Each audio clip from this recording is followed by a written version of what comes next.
ప్రజల జీవన వ్యయాలు పెరుగుతూ ఉన్నాయి.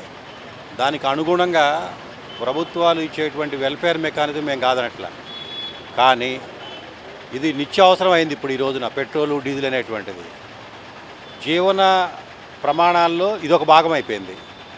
జీవన ప్రమాణానికి బేస్ అయినటువంటి పెట్రోలు, డీజిల్నే ధరలు పెంచేస్తే మధ్యతరగతి వాళ్ళు బ్రతకలేరు, సామాన్య మానవుడు బతకలేడు. ఉన్నవాళ్ళకి ఎటు ఏ ఇబ్బంది లేదు. కానీ ఈ పెంచడం అనేటువంటిది కొంచెం ప్రభుత్వం సహేతుకంగా ఆలోచన చేసి దీని మీద మళ్ళీ ఏదైనా నిర్ణయాలుంటే ఒక ప్రజలకు ఆమోదయోగ్యమైనటువంటి నిర్ణయాలు తీసుకుంటే కానీ ఈ యొక్క ప్రజల్లో ఉండేటువంటి ఈ ఆర్థిక నష్టం, వాళ్ళకి పెరుగుతున్నటువంటి ఖర్చు కొంచెం తగ్గడానికి అవకాశం ఉంటుంది. ప్రభుత్వాలు వెల్ఫేర్ మెకానిజం ఇవ్వడానికి ఎవరు వ్యతిరేకించట్లా. ఎవరికి ఇవ్వాలి, ఎవరికి ఇవ్వకూడదో ఒక రేషనల్ థింకింగ్ అనేటువంటిది వ్యవస్థలో ఉండాలి. డబ్బులు ఉన్నవాడికి ఫ్రీ టికెటే, డబ్బులు లేనివాడికి ఫ్రీ టికెటే. డబ్బులు ఉన్న వాళ్ళకి పెట్టండి, కనీసం ఒక 10%, 20% తగ్గించి పెట్టండి. ఆ మేరకు రాబడి వస్తుంది కదా ప్రభుత్వానికి.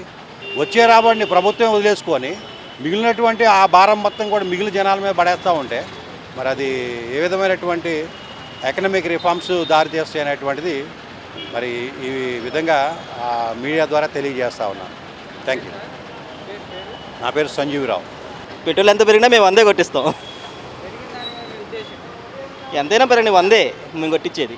ఎంతైనా మనం కొట్టించుకోవాలిగా, తప్పదుగా. మనకి 100 అయినా 200 అయినా తప్పదు.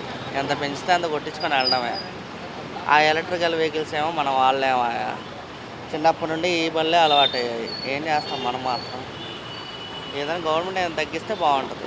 మేము ఎట్టా బతకాలి? పెట్రోల్ పెంచితే మరి ఆ పెట్రోల్ పెంచితే మా పరిస్థితి ఏంది? మేము కూలీ నాలుగు చేసుకొని బతికే వాళ్ళమి.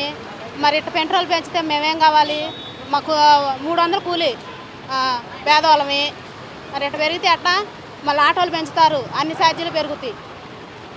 మరి ఎట్ట అయితే మాకు పెట్రోల్ పెరిగితే మాకు చాలా నష్టం. మాకు మరీ పెంచడం, మిడిల్ క్లాస్ వాళ్ళు కూడా బతకలేరు కదా. మొన్నే షార్టేజ్ వచ్చింది. షార్టేజ్ వచ్చినప్పుడే గంటలు నిలబడి గంటలు నిలబడి అంత రేట్ అయినా కానీ అందరు కొట్టించుకున్నారు. ఇప్పుడు మళ్ళీ పెంచితే మళ్ళీ రోడ్డు మీదకి అట్లా రావాల్సి వచ్చింది. కొంచెం చూసి తగ్గిస్తే ఇంకా అందరూ బతకడం. అదే బస్సు ఇంకా ట్రాన్స్పోర్టేషన్ మొత్తం పెరిగిద్ది. ఇంకా చూసుకొని గవర్నమెంటే చూసుకొని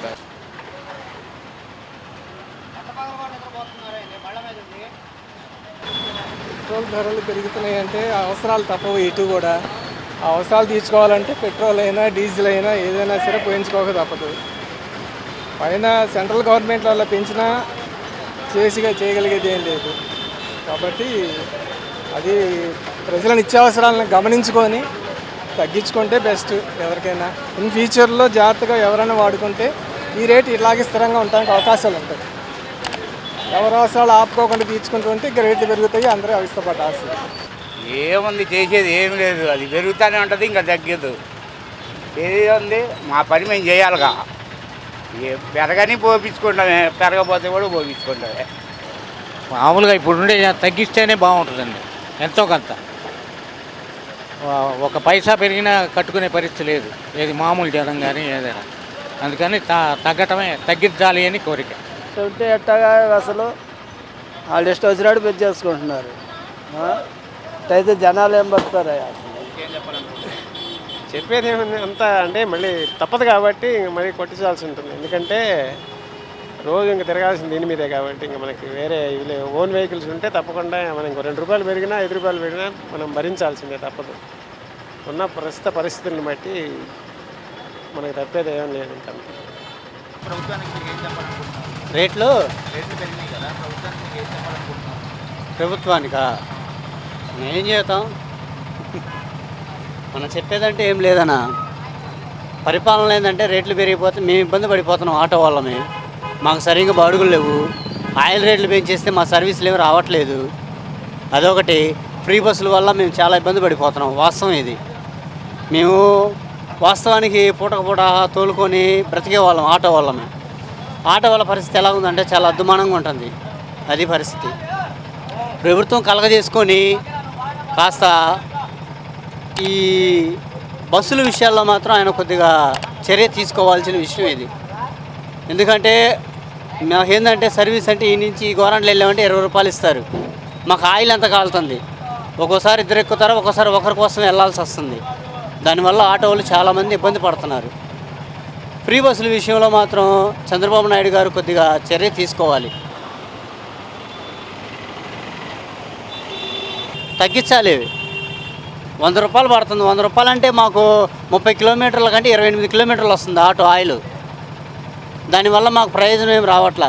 100 రూపాయల ఆయిల్కి 200 సంపాదిస్తున్నాం ఆటో మీద.